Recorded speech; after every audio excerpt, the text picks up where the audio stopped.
नमस्कार दोस्तों, मैं शाश्वती हालदार आज फिर उपस्थित हूँ मेरी लिखी कहानी फर्स्ट गर्लफ्रेंड का तीसरा तथा अंतिम भाग लेकर। जिन्होंने इसका पहला तथा दूसरा भाग नहीं देखा है, कृपया वह डिस्क्रिप्शन या आई बटन पर जाकर पहला और दूसरा भाग सुन लीजिए। हमने अभी तक सुना है नैना को समंदर से बचाने के बाद मारिया उसकी बहुत अच्छी दोस्त बन जाती है। मारिया नैना के हर छोटे बड़े समस्या में उसका साथ देती है।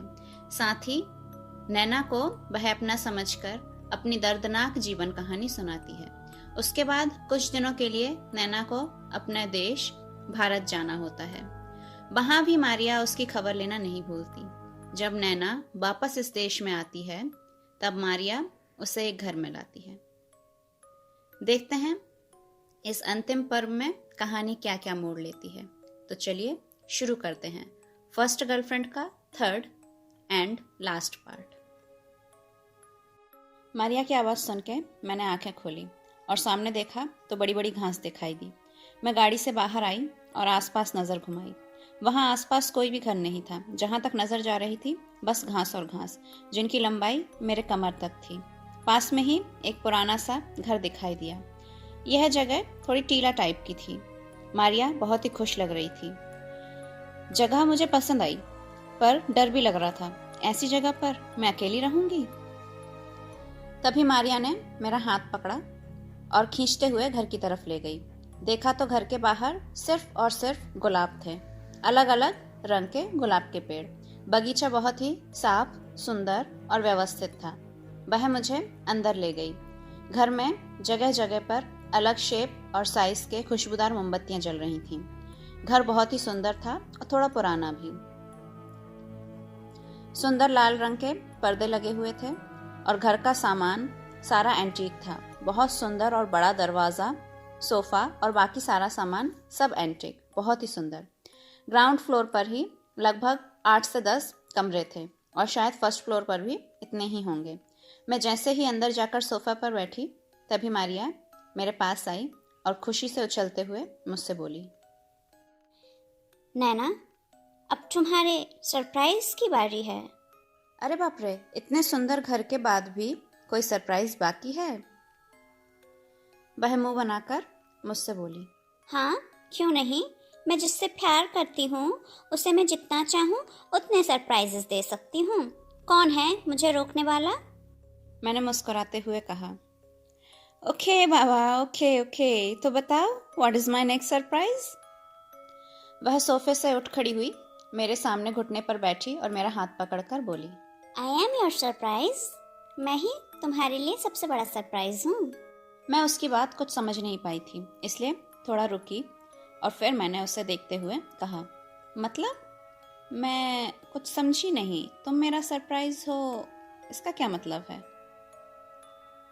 इस पर वह मुझसे हंसते हुए बोली, अरे बुढ़ू, यह मेरे पापा का घर है और आज से और अभी से we will stay here together. This is your surprise. मुझे यह सुनकर अच्छा लगा, क्योंकि इस सुनसान जगह पे जहाँ आसपास कोई घर ही नहीं है, बस चारों तरफ जहाँ तक नजर जाती है लंबे लंबे घास ही हैं, यहाँ अकेले रहना मुझे सेफ नहीं लग रहा था। वह मेरे साथ रुक रही है, यह सुनकर मुझे थोड़ी हिम्मत आई और मैं भी खुश होकर उससे बोली, वाओ दैट्स ग्रेट, बहुत मज़ा आएगा, है ना? जब हम दोनों बेस्ट फ्रेंड्स यहाँ रहेंगे कितनी मस्ती होगी। यह सुनकर वो थोड़ी सी उदास हो गई और उदास स्वर में ही मुझसे बोली, actually I want something more. मुझे फ्रेंडशिप से थोड़ा ज़्यादा चाहिए था। मतलब हम तो फ्रेंड्स ही हैं ना, फ्रेंडशिप से ज़्यादा क्या होता है? Tell me. वह खुद को संभालते हुए जल्दी से मुझसे बोली, कुछ नहीं, तुम ही समझ जाओगी। अब तो हमें साथ ही रहना है, धीरे धीरे सब समझ आ जाएगा। मैंने भी इस बात पर वही रोक लगा दी। ज़्यादा ऊर्जा खत्म ना करते हुए मैं हिचकिचाते हुए उससे बोली, Maria please don't mind, but बताओ मुझे हर महीने इस घर में रहने के लिए तुम्हें कितने पैसे देने होंगे?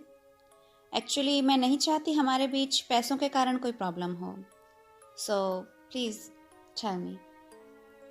इस पर वह गुस्से में से तमतमाते हुए मुझसे बोली, really Naina, I didn't expect that. मुझे तुमसे यह उम्मीद नहीं थी। यह मेरा घर है, कौन रहेगा कौन नहीं रहेगा वह मैं डिसाइड करूंगी। तुम्हें कोई पैसे देने की जरूरत नहीं है, समझी तुम? मैं उसे शांत करने के लिए जल्दी से बोल पड़ी, अरे अरे नाराज ना हो, मैंने तो ऐसे ही पूछ लिया था। ठीक है बाबा, अब कभी पैसों की बात नहीं करूंगी। देखो कान पकड़ती हूँ। मैंने यह बात कान पकड़ते हुए कहा। वह फिर से बोल पड़ी, अरे अरे क्या करती हो? छोड़ो कान, कोई ऐसा करता है क्या? You know I love you so much. मैं तुमसे बहुत प्यार करती हूँ और मैं हमेशा चाहती हूँ कि तुम हमेशा खुश रहो।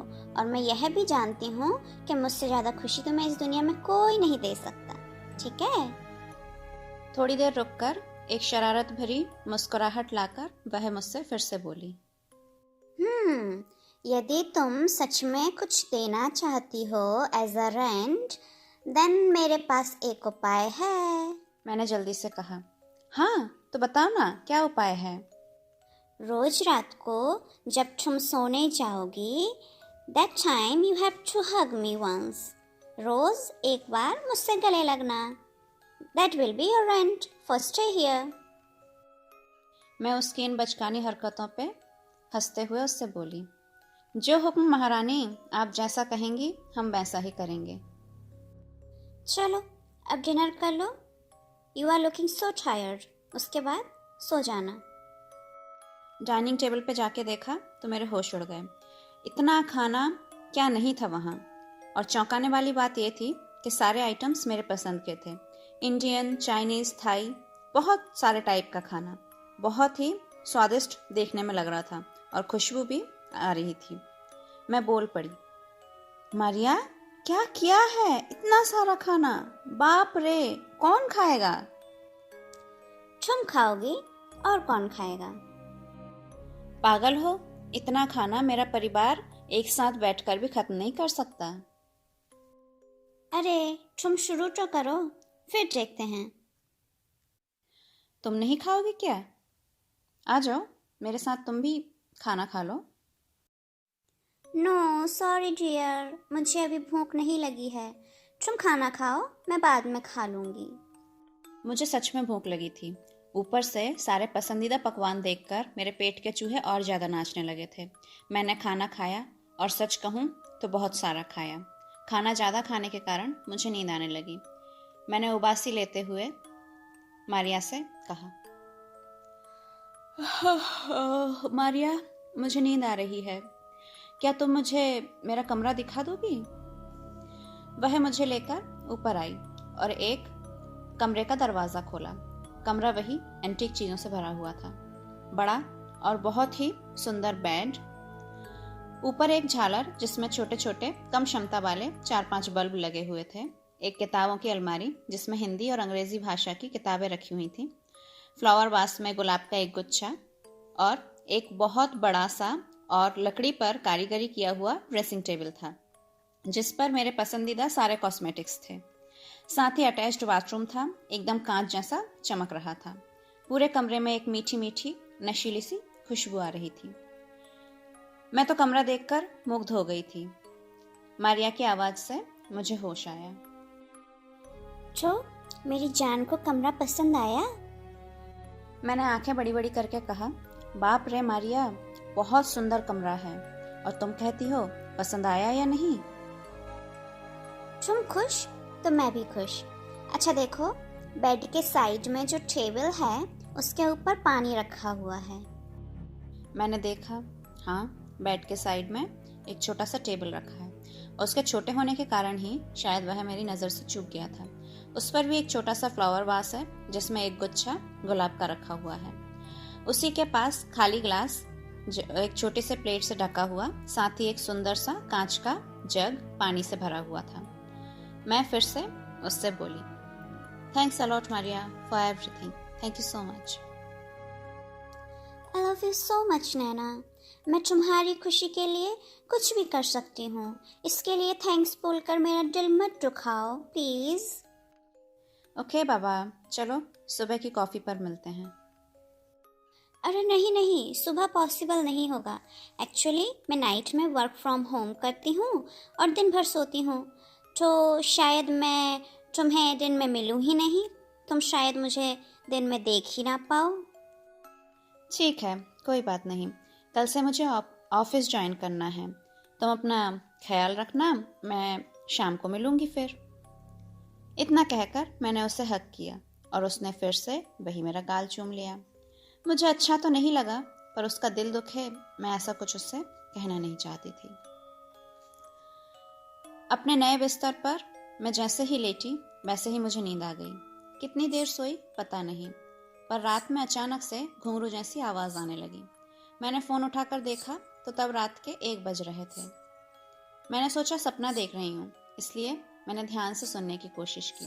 तो हाँ, घुंघरू की आवाज आ रही थी। बहुत तेज नहीं, पर स्पष्ट थी। मैंने एक मोमबत्ती जलाई और संदिग्ध नजर लेकर बाहर कमरे से आ गई और मारिया को आवाज लगाने लगी। Maria, Maria, are you there? वह अचानक मेरे पीछे आकर बोली। हाँ बोलो, डू यू नीड समथिंग? क्या हुआ? मोमबत्ती की पीली रोशनी में वह और भी ज्यादा मायाविनी लग रही थी। उसके बाल खुले थे और आंखें ऐसी चमक रही थीं जैसे समंदर के पानी में सूरज की रोशनी पड़ी हो। चेहरा वही शांत और वही मुग्ध करने वाली स्माइल।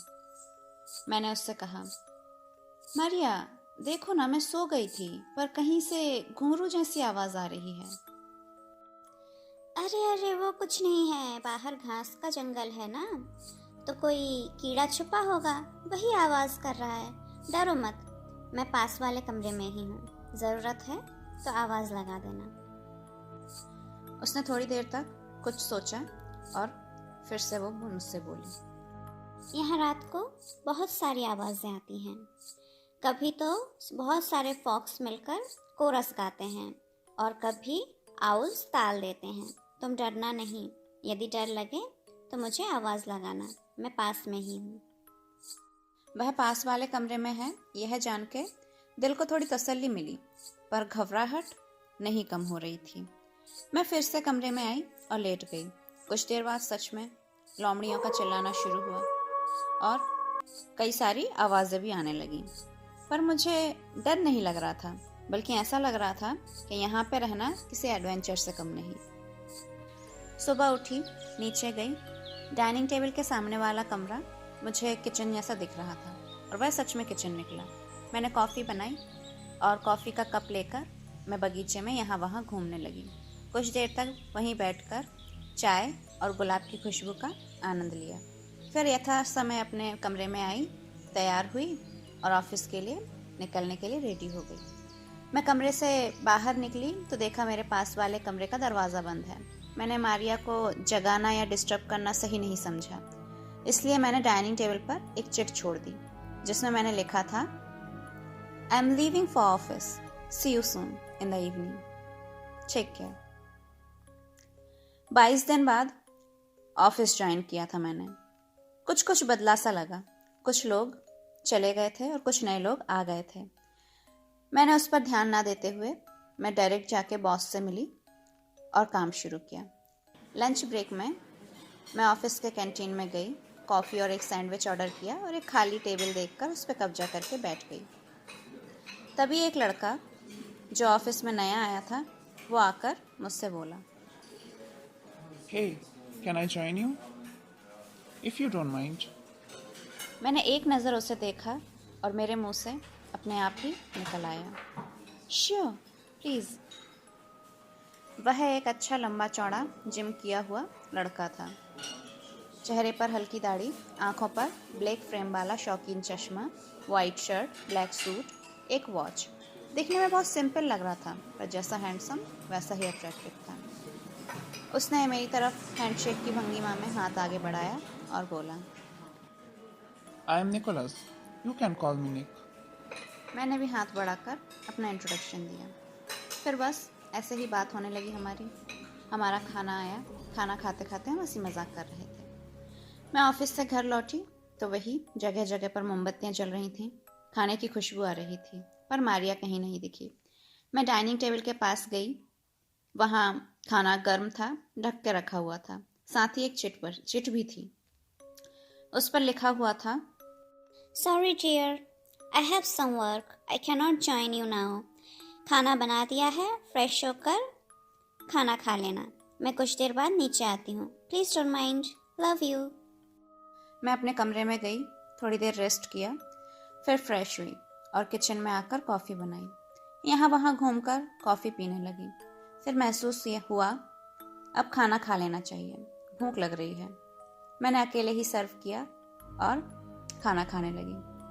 खाना खत्म करके प्लेट धोई और मैं सोफे पर बैठ गई और फ़ोन चलाने लगी। कुछ देर बाद सीढ़ियों पर पैरों की आवाज़ आई।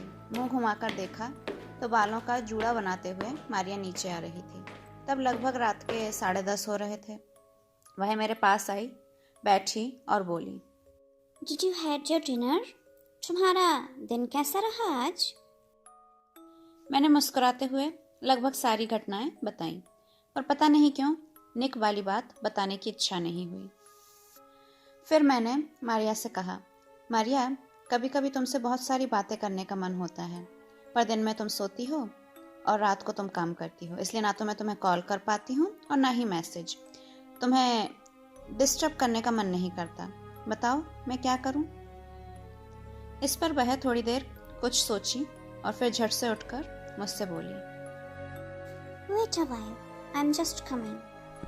कहकर वह पास वाले कमरे में चली गई और हाथ में एक डायरी लेकर आई और मुझसे बोली, तुम्हें जब जब जो मुझसे कहना है तुम डेट और टाइम डालकर इसमें लिखती जाना, और रात को जब सोने जाओगी तब डाइनिंग टेबल पर छोड़ देना।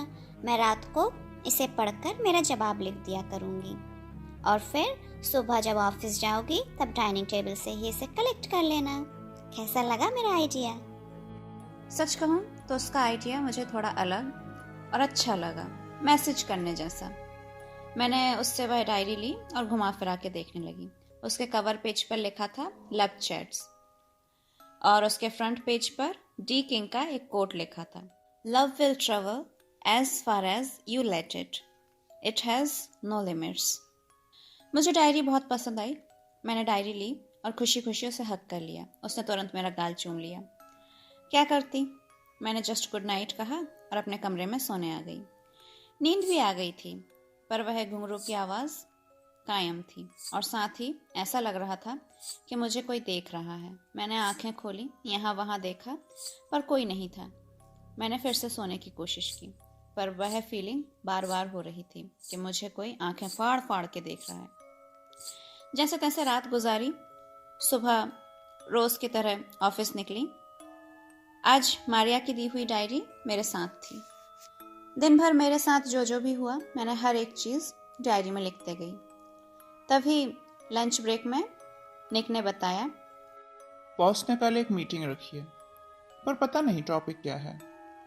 कुछ देर तक हम लोग यूं ही मीटिंग के बारे में बात करते रहे।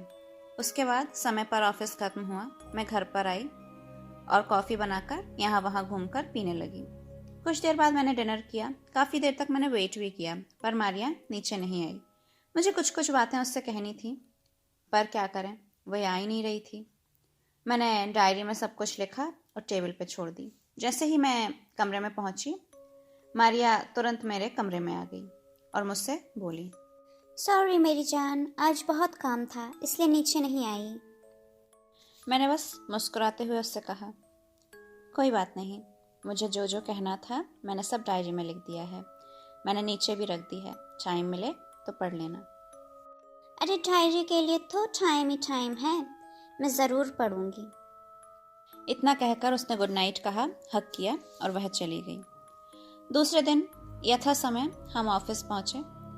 आज मीटिंग थी, टॉपिक पता नहीं था। वही सोचते सोचते हम लोग कॉन्फ्रेंस रूम की तरफ बढ़े। सभी के पहुंचने के बाद बॉस आए और बॉस ने जो कहा उसका सार ऐसा था, हमारी कंपनी में ज़्यादातर एम्प्लॉयज़ विदेशी हैं जिन्हें घर की हमेशा प्रॉब्लम रहती है, इसलिए हमने एक पूरा रेसिडेंशियल एरिया हमारे एम्प्लॉयज़ के लिए लिया हुआ है। सबको एक एक अपार्टमेंट दिया जाएगा फ्री ऑफ कॉस्ट, यहाँ तक कि बिल भी कंपनी ही देगी। जो लोग अभी शिफ्ट होना चाहते हैं उनका मोस्ट वेलकम। जो थोड़े टाइम बाद होना चाहते हैं उन्हें भी कोई प्रॉब्लम नहीं है। सभी को अपने पोस्ट के अकॉर्डिंग अपार्टमेंट मिलेगा। उम्मीद है आप सभी को अपार्टमेंट पसंद आएगा और मीटिंग के बाद आपको चाबियां मिल जाएंगी। इतना कहकर बॉस चले गए।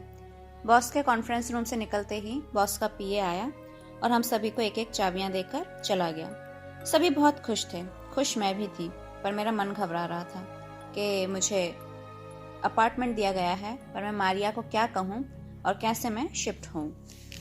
मैंने मेरी घबराहट की बात निक को बताई और उसने कहा, कोई बात नहीं, तुम थोड़े टाइम बाद शिफ्ट हो जाना। मैं तो सोच रहा हूँ इसी वीकेंड शिफ्ट कर जाऊँ। वैसे आज चलें अपार्टमेंट देखने? हमारा अपार्टमेंट ऑफिस से ज़्यादा दूर नहीं था, इसलिए ऑफिस के बाद वहाँ जाना तय हुआ। ऑफिस के बाद मैं और निक अपार्टमेंट में पहुँचे। हमारे कंपनी के नाम पर ही पूरा अपार्टमेंट था, बहुत सुंदर, व्यवस्थित, और अपार्टमेंट के अंदर सारी सुख सुविधाओं की चीज़ें मौजूद थीं। अपार्टमेंट देखने जाने के लिए मैं घर पहुंचने में लेट हो गई और तभी मारिया का मैसेज आया जिसमें लिखा था, शाम के 7 बज चुके हैं, कहाँ हो तुम? मुझे फिक्र हो रही है, जल्दी घर आओ, I am waiting for you. काफ़ी टाइम निकल चुका था, सारी चीज़ें सही चल रही थीं, घर से ऑफिस, ऑफिस से घर, कुछ दोस्त नए बने थे। बस प्रॉब्लम एक ही थी, रात को मैं सो नहीं पाती थी। एक तो घुंघरू की आवाज़ और दूसरा हमेशा ऐसा लगता था कि कोई मुझे देख रहा है। ऐसे ही एक दिन ऑफिस से लौटी तो बहुत थक गई थी। उस दिन सोचा कि आज कमरे में ना जाकर नीचे के बाथरूम में ही फ्रेश हो लेती हूँ। मेरे धुले हुए कपड़े तो नीचे रखे ही हैं, बस सोचना था कि वैसा ही किया। मैं फ्रेश होकर बाथरूम से निकली तो देखा सीढ़ियों से मारिया उतर रही है। मुझे बाथरूम से निकलते देख वह मुझसे बोली, अरे आज तुम इस बाथरूम में तो कुछ भी नहीं रखा है। यह कहते कहते वह बाथरूम के अंदर चली गई और अंदर जाते ही उसने बहुत तेज एक चीख मारी। मैं डर गई, भागते हुए उसके पास गई तो देखा बाथरूम के फ्लोर पर उसकी नज़रें टिकी हुई हैं। मैं उसको पकड़कर बाहर लाई, सोफे पर बिठाया और उसने क्या देखा यह पता करने के लिए मैं बाथरूम में पहुंची तो देखा मेरा माँ का दिया हुआ चेन और लॉकेट फ्लोर पे पड़ा हुआ है। मैं जैसे ही उस चेन को उठाने के लिए नीचे की तरफ झुकी, वैसे ही घुंघरू की आवाज़ बहुत स्पष्ट रूप से आने लगी। ऐसा लग रहा था कि मानो कोई इस फ्लोर के नीचे घुंघरू पहन के चल फिर रहा है। मैंने कंफर्म होने के लिए कान लगाकर सुना, हाँ, आवाज़ एकदम साफ साफ आ रही थी। मैंने चेन उठाया, लॉकेट उठाया और बाहर आ गई, पर घुंघरू वाली बात मारिया से नहीं कहा। पता नहीं क्यों मुझे शक हो रहा था कि वह अब फिर से कीड़े का ही बहाना बनाएगी। मुझे लगने लगा था कि मारिया मुझसे कुछ छुपा रही है। मैं बाहर आई और उससे बोली, क्या हुआ, तुम इतनी तेज चीखी क्यों? वह कांपते हुए स्वर में मुझसे बोली, तो तुम्हारा ये नेकलेस बहुत बहुत अजीब है। तुम्हारा ये नेकलेस बहुत अजीब है, इसे फेंक दो, इसे पहनो मत, इसे फेंक दो। मैंने प्यार से उसके सर पे हाथ फेरते हुए उसे समझाने की कोशिश की, मारिया, इस बार जब मैं इंडिया से लौट रही थी तब माँ ने यह लॉकेट मुझे दिया था। मैं इसे नहीं फेंक सकती। मैं माँ से बहुत प्यार करती हूँ और देखो तुमसे भी बहुत प्यार करती हूँ और मैं इसीलिए तुम्हारी सारी बातें मानती हूँ। तो प्लीज़ माँ की भी यह बात मानने दो। उन्होंने बार बार कहा था इसे निकालना नहीं, प्लीज़ डोंट फोर्स मी। यह सब सुन के वह हार मानकर उदास स्वर में बोली, प्यार के लिए तो मैं जान भी देने को तैयार हूँ, पर पता है मैं जिससे भी प्यार करती हूँ वह हमेशा मुझसे दूर चला जाता है, पर मैं तुम्हें खोना नहीं चाहती। मारिया, मैं भी तुम्हें नहीं खोना चाहती, तभी तो तुम्हारे साथ हूँ, वरना ऑफिस से तो मुझे अपार्टमेंट दिया ही है। मैंने तुम्हें बताया था ना। यह सुनकर उसने मुझे हक किया और रुआसे स्वर में बोली, नाना, promise me you will never leave me alone. Promise करो तुम मुझे छोड़ के कभी नहीं जाओगी। मैंने धीरे से उसका हाथ पकड़ा और कहा, आई प्रॉमिस, मैं तुम्हें छोड़ के कहीं नहीं जाऊंगी। इसके बाद कई दिन निकल चुके थे, सब कुछ बढ़िया चल रहा था, पर रात को कोई मुझे देख रहा है, यह फीलिंग हमेशा वैसे ही चल रही थी। एक दिन मैं यथा समय ऑफिस पहुंची तो ऑफिस का साज सज्जा देखकर मैं चौंक गई। जगह जगह पर लव शेप के लाल बलून्स लगे हुए थे, गुलाब के गुच्छे यहाँ वहाँ रखे हुए थे। तब मुझे याद आया, ओह आज तो वैलेंटाइंस डे है। और चौंकाने वाली बात यह थी कि सभी मुझे देखकर मुस्कुरा रहे थे। और जब मैं अंदर गई तो मेरे साथ एक ऐसी घटना घटी जिसने मेरी जिंदगी ही बदल दी। मैंने रोज की तरह सारी चीज़ें डायरी में लिख दी। घर पहुंचने में काफ़ी रात हो गई थी, पर आज मैंने मारिया को मैसेज कर दिया था। लेट हो गया था, मैं टायर्ड भी थी, पर पता नहीं मेरे दिमाग में क्या आया। मैंने एक बड़ी सी कैंडल जलाई और घुंघरू की आवाज़ की तलाश करने लगी। सबसे पहले मैं बाथरूम में गई। मैंने यहाँ वहाँ देखा कि कहीं छुपा हुआ कोई दरवाज़ा या कोई सुरंग है क्या, पर बाथरूम में मुझे कुछ नहीं मिला। मैंने दीवारों पर भी अच्छे से नज़र डाली, पर मुझे कहीं कुछ नहीं मिला। जो भी दरवाजे थे सब कमरों के दरवाजे थे। मैं हार कर गुस्से में झुंझलाहट के मारे बाथरूम के सामने आकर खड़ी हो गई और तभी वह चीज़ मेरे नज़र में आई। वह एक दरवाज़ा था। दीवार के रंग का होने के कारण वह समझ नहीं आ रहा था और वह दीवार से इस तरीके से सटा था कि कोई यदि बहुत ध्यान से ना देखे तो किसी की नज़र में ही नहीं आएगा। मैंने थोड़ा सा हाथ लगाया, थोड़ी सी ताकत लगाई, वह आसानी से बिना किसी आवाज़ के खुल गया। मैंने देखा एक सीढ़ी नीचे की तरफ गई है, यानी कि यह एक तहखाना था। अंदर से एक पीली सी रोशनी आ रही थी। मैं डरते हुए एक एक कदम करके नीचे पहुंची। मैं जब आखिरी सीढ़ी पर थी तो मैंने देखा एक बहुत ही लंबा चौड़ा बेसमेंट है, जहां कहीं कहीं पे टूटा हुआ सामान, पुराने कपड़े, पुराने शोपीस, ये सब पड़े हुए थे। तभी मैंने दीवारों की तरफ नज़र डाली और मेरे धड़कनें रुक गईं। मैंने देखा दीवार पर जंजीरें लगी हुई हैं और एक जंजीर पर एक कंकाल बंधा हुआ है। फिर मैंने और आगे नज़र बढ़ाई। एक नहीं, लाइन से कम 6 से 7 कंकाल हैं। मैं एक एक कदम करके आगे की तरफ बढ़ने लगी और आखिरी जंजीर से वही घुंघरू की आवाज़ आ रही थी। अब मेरे सामने साफ था कि यह कोई घुंघरू की आवाज़ नहीं बल्कि जंजीर की आवाज़ है। वहाँ कौन है? मैंने मोमबत्ती को थोड़ा ऊपर किया और देखने की कोशिश की। आखिरी जंजीर से एक इंसान बंधा हुआ है, जिंदा है, क्योंकि उसके हिलने डुलने से यही समझ में आ रहा है और उसके हिलने डुलने के कारण ही जंजीर से आवाज़ निकल रही है। मैंने मोमबत्ती को उस इंसान की तरफ बढ़ाया तो देखा ये मिस्टर जैक है। मिस्टर जैक, हाँ, मेरे पुराने मकान मालिक, जो मारिया और मुझसे झगड़ा होने के 2 दिन बाद गायब हो गए थे। पुलिस ने उस टाइम मुझसे भी पूछताछ की थी, पर बहुत समय तक कोई खबर नहीं मिल पाई, कोई खबर नहीं ला पाई। मैं मिस्टर जैक से कुछ पूछने ही वाली थी कि तभी सीढ़ियों पर आवाज़ सुनाई दी, किसी के पैरों की। मैं समझ गई थी मारिया आ रही है। वह मेरे पास आई और आकर वही शांत भाव चेहरे पर और वही मुस्कान लाकर मुझसे बोली, तुम यहाँ क्या कर रही हो? मैं सोच ही रही थी तुम्हें सारी बातें बता दूं, पर मुझे लगा तुम डर जाओगी। अच्छा ही हुआ तुम्हें खुद ही पता चल गया। Now everything will be alright. उसकी बात सुन के मुझे बहुत शौक लगा। वह कह क्या रही है? फिर भी मैंने कोशिश करके यथासंभव खुद को शांत किया और मैं कांपते हुए आवाज़ में बोली, मारिया, ये सब क्या है? इतने सारे कंकाल किसके हैं? इनको सबको क्या हुआ? और मिस्टर जैक ही यहाँ कैसे आए? वह यहाँ क्या कर रहे हैं? उन्हें कौन यहाँ पे लेके आया? उसने फिर से शांत स्वर में मुझसे कहा, पहला कंकाल मेरे भाई का है। मैं उससे बहुत प्यार करती थी, पर उसने सिवाय नफरत के मुझे कुछ नहीं दिया। बाकी के कंकाल तुम्हारे जैसे लोगों के हैं, जिनसे मैं प्यार करती थी, पर उनका मन सिर्फ मुझे यूज़ करने का था। और मिस्टर जैक तुम पर चिल्लाया करता था, याद है?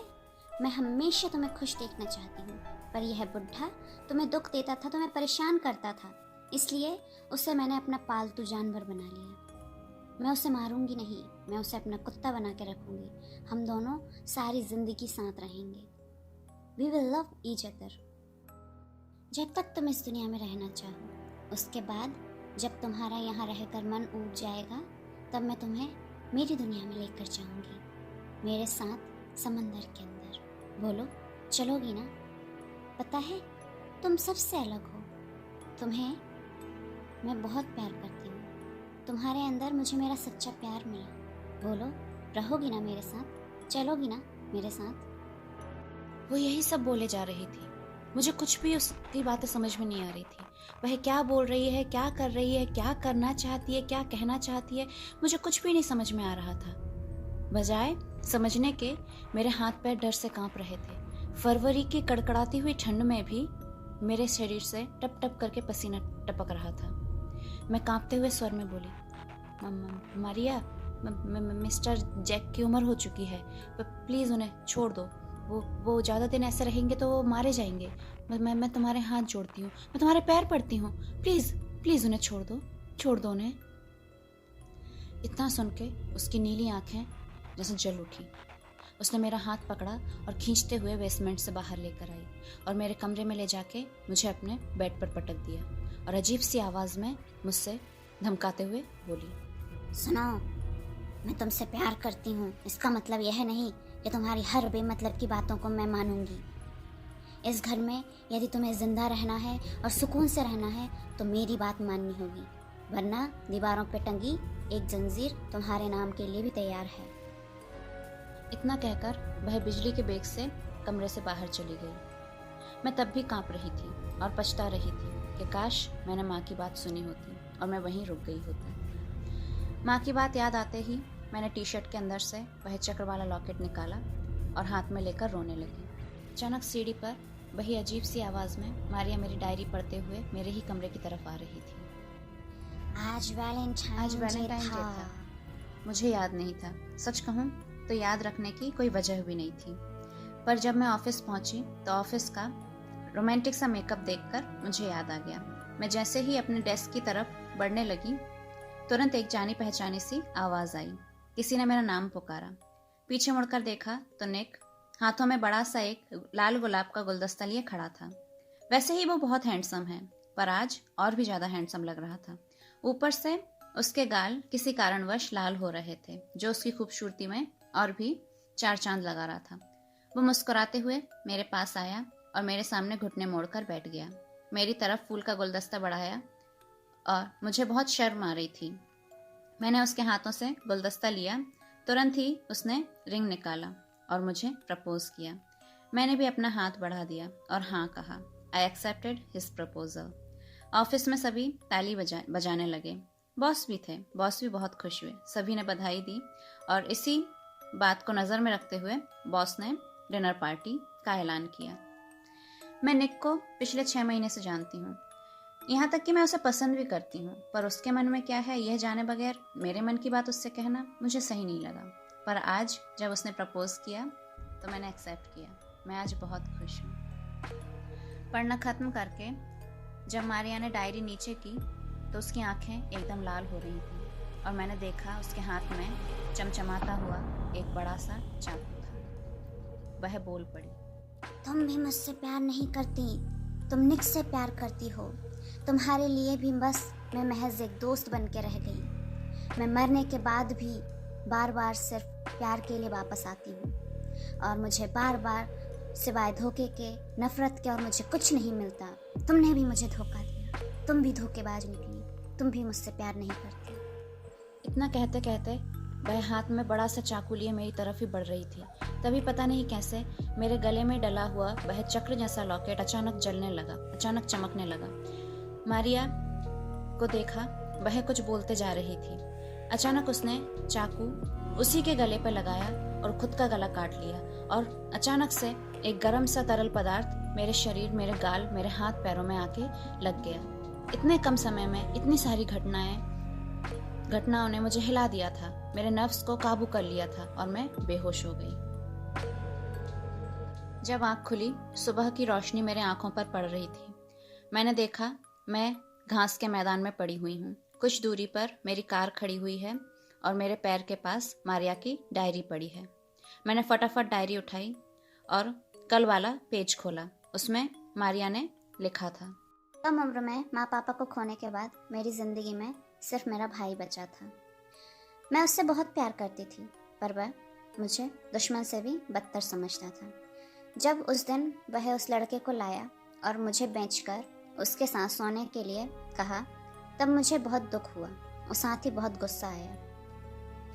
मैं उसे बहला फुसलाकर इस घर में आई और उसे जंजीरों से बांध दिया, धोखा देकर। कैसे, वो मत पूछना। उसके बाद उसे भूखा प्यासा छोड़कर जंजीरों से बांधकर मैं समंदर की तरफ निकल गई। मैं समंदर की गहराइयों में जाती जा रही थी और माँ पापा को पुकार कर रो रो कर यही बोल रही थी, माँ पापा मुझे अपने पास बुला लो। और सच कहूँ तो हुआ भी वही। पर पता है दुख की बात क्या है? मुझे प्यार ना मिलने के कारण मैंने आत्महत्या की और शायद वही मेरा अभिशाप बन गया। मैं बार बार प्यार की खोज में समंदर से बाहर निकलती। जब तक मुझे सच्चा प्यार नहीं मिल जाता, मुझे मुक्ति नहीं मिलेगी। इसलिए मैं हमेशा लोगों से प्यार की चाह करती हूँ। मैं बार बार बाहर आती हूँ, दोस्ती करती हूँ, सबकी हेल्प करती हूँ, पर फिर भी मुझे मेरा सच्चा प्यार कहीं नहीं मिला। उसी खोज में मैं तुमसे मिली, तुम्हारे साथ रही, तुम्हें अपना समझा, सारी बात बताई, पर तुमने भी बस मुझे दोस्त समझा। I wanted to be your first girlfriend. I wanted to be your first girlfriend. तुम्हारी मुझसे आखिरी ख्वाहिश थी कि मैं मिस्टर जैक को छोड़ दूं। मैंने वही किया। उन्हें पिछले कुछ महीनों की बातें कुछ भी याद नहीं रहेंगी। मैं फिर से जा रही हूँ समंदर में। यदि अभी भी मुझे मुक्ति नहीं मिली तो मैं फिर से आऊँगी किसी नए प्यार की खोज में। तुम्हें तुम्हारे माँ ने जो रक्षा कवच दिया था उसी ने तुम्हें बचा लिया, वरना तुम्हारी परिणति भी वही होती जो तय खानों में और लोगों की हुई है। Take care, goodbye, your first girlfriend Maria. मैंने डायरी ख़त्म की और जल्दी से उठ खड़ी हुई। मैंने यहाँ वहाँ नज़र घुमाई। मेरी गाड़ी पास में ही खड़ी थी, पर दूर दूर तक कहीं भी किसी भी घर का नामो निशान तक नहीं। थोड़ी दूर गई भागते हुए तो देखा मिस्टर जैक वहीं पे बेहोश पड़े हुए हैं। मैंने उनको जैसे तैसे उठाया, गाड़ी में बैठाया तो देखा गाड़ी में सारा सामान मेरा मौजूद है। मैंने वहाँ से फ़ोन निकाला, उनके घर पे इन्फॉर्म किया, निक को कॉल किया और जल्द से जल्द मैं हॉस्पिटल पहुँची। जैक के घर वाले आ चुके थे। पुलिस ने थोड़ी बहुत पूछताछ की, पर सब कुछ धीरे धीरे नॉर्मल हो गया। उसके बाद मैंने भी डिसाइड किया माँ के पास इंडिया चले जाना बेहतर है। मैंने कंपनी से रिज़ाइन किया। निक के साथ बैठकर उसे समझाया। मैंने उससे कहा कि हम दोस्त ही ठीक हैं, इससे ज़्यादा कुछ मुझसे उम्मीद मत करो। मैं हमेशा के लिए इंडिया जा रही हूँ और शायद फिर से मिलना ना हो। उसकी रिंग भी लौटा दी और जितने जल्दी पॉसिबल था मैं इंडिया पहुँच गई। माँ को नहीं बताया था, इन्फॉर्म करने का टाइम ही नहीं मिला। जब माँ ने गेट खोला और मुझे देखा तो माँ शॉक्ड हो गई। ये क्या बाबू, तू ऐसे अचानक? क्या हुआ? सब ठीक तो है ना? मैं घर के अंदर आते आते बोली, माँ कॉफ़ी बनाओ, मैं फ्रेश होकर आती हूँ, फिर सारी बात बताती हूँ। लगभग 20 मिनट बाद मैं अपने कमरे से बाहर निकली और कॉफ़ी पीते पीते माँ को सारी बात बताई और वह डायरी भी दिखाई जिसके पन्ने में अभी भी सूखे खून के छींटे लगे हुए थे। माँ घबराते हुए बोली, बेटा, मैंने जो तुझे लॉकेट दिया था चक्र वाला, वो लॉकेट कहाँ है? मैं कुछ कह पाती उससे पहले पता नहीं कहाँ से माँ के गुरुजी प्रकट हो गए। उनके साथ में 2 उनके शिष्य भी थे। वह भारी आवाज में बोले, मैं बताता हूँ सारी घटना। पता नहीं क्यों आज उन्हें देखकर मेरे मन में भी भक्ति जागी। माँ के साथ साथ मैंने भी उनके पैर छुए और बारी बारी उन्होंने आशीर्वाद दिया। सौभाग्यवती भव पुत्री, विजयी भव, हमेशा खुश रहो ऐसे ही। फिर वे भी हमारे साथ बैठ गए और फिर बोलना शुरू किया। बेटा, जब मैंने तुम्हें पहले दिन ही देखा था, मुझे आभास हुआ था तुम्हारे साथ एक आत्मा का साया है।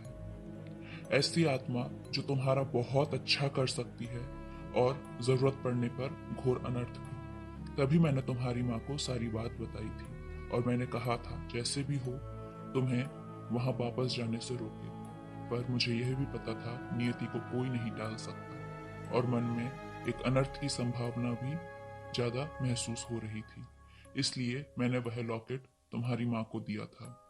यदि ना रोक पाओ तो कम से कम यह लॉकेट उसे पहना देना। जब तक यह साथ रहेगा तब तक वह सुरक्षित रहेगी।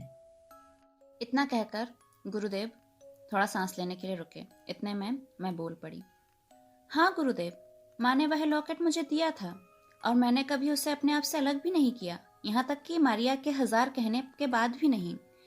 पर पता नहीं जब से ये सारी घटनाएं घटी हैं तब से वह कहीं गिर गया या कहीं खो गया, मुझे मिला नहीं। मेरी सारी बात सुनकर गुरुदेव थोड़ा मुस्कुराए और धीर गति से फिर से बोलने लगे। नहीं बच्ची, वह लॉकेट ना तो खोया है और ना ही गिरा है। उस लॉकेट का काम खत्म हो चुका है, इसलिए वह अपने यथास्थान पर लौट गया है। अब तुम्हें उसकी जरूरत नहीं, तुम ऐसे ही सुरक्षित हो। गुरुदेव ने रात्रि का फलाहार हमारे घर पर किया और वह रात्रि में ही निकल गए। हम लोगों ने भी डिनर खत्म किया और हम लोग अपने अपने कमरे में आ गए। मैं अपने कमरे में लेटकर मारिया के बारे में ही सोच रही थी और मन बहुत खराब हो रहा था। बेचारी जिंदगी भर प्यार के लिए तरसती रही, अंत में भी उसे प्यार नहीं मिला, उसे फिर से लौटना पड़ा। यहाँ तक कि मैं भी उसे प्यार नहीं दे पाई। यही सोचकर मेरे आंखों में आंसू आने लगे। ऐसे ही रोते रोते पता नहीं कब नींद आ गई और नींद में एक अद्भुत सा सपना देखा, जिसमें गहरे समंदर में, जहाँ ठीक से सूरज की रोशनी भी नहीं पहुँचती, एक पुरुष जिसके घुंघराले बाल हैं और एक महिला नीली आंखों वाली, बहुत सुंदर। और उनके बीच में कौन है? अरे ये तो वही लड़की है, इसे मैं बहुत अच्छे से जानती हूँ। हाँ, मारिया। वह कुछ कह रही है। क्या कह रही है? मैंने ध्यान से सुना तो वह साफ हिंदी और साफ उच्चारण में मेरे से कह रही है, नैना, मुझे पता है तुम मुझसे बहुत प्यार करती हो। मुझे अब पता चला। सच कहूँ तो इस चीज़ से तुम भी वाकिफ नहीं थी, इसीलिए तुमने एक्सेप्ट भी नहीं किया। तुमने बस मुझे दोस्त माना। पर सच तो यही है कि तुम मुझसे बहुत ज़्यादा, या कहूँ कि सबसे ज़्यादा प्यार करती हो। और तुम्हारा प्यार पाकर ही देखो मुझे मुक्ति मिल गई। मैं अपने समंदर में वापस आ गई। समंदर ने मुझे फिर से वापस प्यार ढूंढने के लिए नहीं भेजा। मैं अब मेरे माँ पापा के साथ हूँ और मेरी दुनिया में बहुत खुश हूँ। सच में तुम सबसे अलग हो, ऐसे ही रहना। तुम भी अपनी माँ के साथ हो और दुआ करती हूँ तुम हमेशा खुश रहो। मुझे भूल ना जाना। Your first girlfriend Maria. इसी के साथ मेरी लिखी अर्थात शाश्वती हालदार की लिखी कहानी फर्स्ट गर्लफ्रेंड समाप्त होती है। नमस्कार।